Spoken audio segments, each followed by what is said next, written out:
ಇವತ್ತಿನ ದಿನ ರಾಗಿ ಮುದ್ದೆ ಜೊತೆಗೆ ಪರ್ಫೆಕ್ಟಾಗಿ ಹೊಂದ್ಕೊಳ್ಳೋಂಥ ಒಂದು ಟೇಸ್ಟಿಯಾಗಿರುವಂಥ ಮಜ್ಜಿಗೆ ಹುಳಿ ಮಾಡೋದು ತೋರಿಸ್ತಾ ಇದ್ದೀನಿ. ತುಂಬ ರುಚಿಯಾಗಿರುತ್ತೆ. ಖಂಡಿತ ಇದೆ ನೋಡಾದ್ಮೇಲೆ ನೀವು ಕೂಡ ನಿಮ್ಮ ಮನೇಲಿ ಟ್ರೈ ಮಾಡಿ.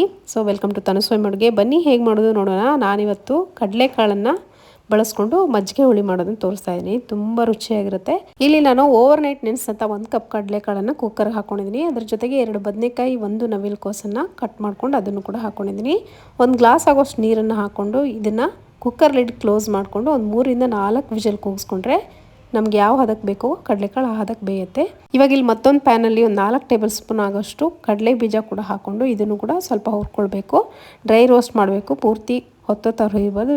ಲೋ ಫ್ಲೇಮ್ ಇಟ್ಕೊಂಡು ಸ್ವಲ್ಪ ಜಾಸ್ತಿ ಹೊತ್ತು ಹುರಿದ್ರೆ ಚೆನ್ನಾಗಿ ಕಡಲೆ ಬೀಜ ಹುರಿಯುತ್ತೆ. ಈಗ ನೋಡ್ತಿರ್ಬೋದು ಕಡಲೆ ಬೀಜ ನಾನಿಲ್ಲಿ ಇದನ್ನು ತೆಗೆದು ಒಂದು ಮಿಕ್ಸರ್ ಜಾರ್ಗೆ ಟ್ರಾನ್ಸ್ಫರ್ ಮಾಡ್ಕೊತಿದ್ದೀನಿ. ಇದೇ ಪ್ಯಾನ್ಗೆ ನಾನಿಲ್ಲಿ ಒಂದು 4 ರಿಂದ 5 ಹಸಿಮೆಣಸಿನ್ಕಾಯಿ ಕೂಡ ನಾನಿಲ್ಲಿ ಹುರ್ಕೊತಾ ಇದ್ದೀನಿ. ಹಸಿಮೆಣಸಿನ್ಕಾಯಿ ಕೂಡ ಹುರ್ಕೊಂಡೇ ಹಾಕ್ಕೋಬೇಕು.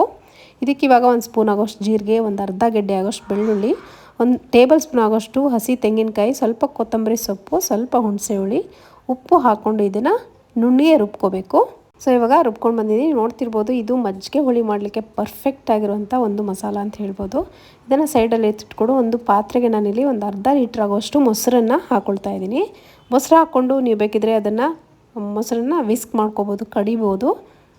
ಈ ಥರ ವಿಸ್ಕ್ ಗಂಟುಗಳಿಲ್ಲದೆ ಇರೋ ಥರ ಕಡ್ಕೋಬೋದು ಮೊಸರನ್ನ. ಇದಕ್ಕೆ ಒಂದು 2 ಗ್ಲಾಸ್ ಆಗೋಷ್ಟು ನೀರನ್ನು ಕೂಡ ಸೇರಿಸ್ಕೊತಾ ಇದ್ದೀನಿ. ನೀವು ನೋಡ್ತಿರ್ಬೋದು ಗಟ್ಟಿ ಮೊಸರಿಂದ ಮಾಡ್ಕೊಳ್ಳಿ, ತುಂಬ ರುಚಿಯಾಗಿರುತ್ತೆ. ಹಾಗೆಯೇ ರುಬ್ಬಿದಂಥ ಮಸಾಲೆ ಏನಿರುತ್ತೆ ಅದನ್ನು ಕೂಡ ನಾನಿಲ್ಲಿ ಸೇರಿಸ್ಕೊಂಡಿದ್ದೀನಿ. ಇದಕ್ಕೇ ಜಾರ್ಗೆ ಸ್ವಲ್ಪ ನೀರನ್ನು ಸೇರಿಸ್ಕೊಂಡು ಅದನ್ನು ಕೂಡ ನಾನಿಲ್ಲಿ ಸೇರಿಸ್ಕೊಂಡಿದ್ದೀನಿ. ಹಾಗೆಯೇ ಸ್ವಲ್ಪ ಕಲರ್ಗೋಸ್ಕರ ಒಂದು ಅರ್ಧ ಟೀ ಸ್ಪೂನ್ ಆಗೋಷ್ಟು ಅರಿಶಿನ ಪುಡಿ ಕೂಡ ಹಾಕ್ಕೊಂಡು ಇದನ್ನು ಚೆನ್ನಾಗಿ ಮಿಕ್ಸ್ ಮಾಡ್ಕೋಬೇಕು.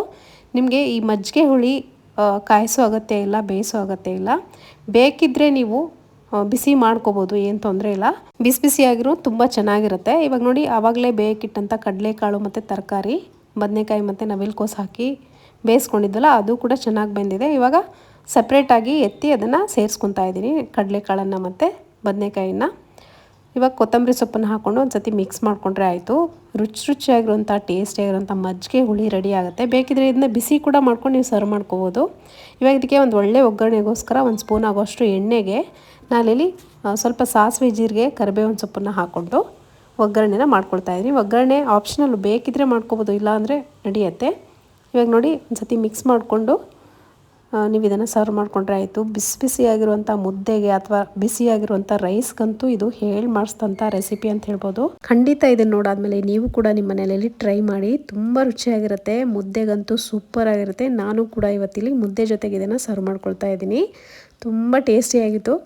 ಸೊ ಇದನ್ನು ಯಾರ್ಯಾರು ನೋಡಿ ಮಾಡಬೇಕು ಅಂದ್ಕೊಂಡ್ರೆ ಕಮೆಂಟ್ ಮುಖಾಂತರ ಬರ್ತಿಳಿಸಿ. ಮಾಡಾದಮೇಲೆ ಟೇಸ್ಟ್ ನೋಡಾದಮೇಲೆ ಮತ್ತೊಮ್ಮೆ ಕಮೆಂಟ್ ಮುಖಾಂತರ ಬರ್ತಿಳಿಸಿ. ಹಾಗೆಯೇ ನಿಮ್ಮ ಮುಂದಿನ ರೆಸಿಪಿ ಯಾವುದು, ನಿಮ್ಮ ಫೇವ್ರೆಟ್ ರೆಸಿಪಿ ಅನ್ನೋದನ್ನು ಕೂಡ ಬರ್ತಿಳಿಸಿ. ಅದನ್ನು ಕೂಡ ನಾನು ಮಾಡಿ ತೋರಿಸೋಂಥ ಪ್ರಯತ್ನ ಮಾಡ್ತೀನಿ. ಸೊ ಇವತ್ತಿನ ಈ ರೆಸಿಪಿ ನಿಮಗೆ ಇಷ್ಟ ಆಗಿದರೆ ಒಂದು ಲೈಕ್ ಮಾಡೋದನ್ನು ಮರಿಬೇಡಿ. ಇದೇ ಥರ ಒಳ್ಳೊಳ್ಳೆ ರೆಸಿಪಿಗಳಿಗೋಸ್ಕರ ನಮ್ಮ ಚಾನಲ್ಗೆ ಸಬ್ಸ್ಕ್ರೈಬ್ ಮಾಡಿಕೊಂಡು ವೀಡಿಯೋಸ್ನ ನೋಡಿ. ಮತ್ತೆ ಸಿಗ್ತೀನಿ ಮತ್ತೊಂದು ರೆಸಿಪಿಯೊಂದಿಗೆ. Thank you.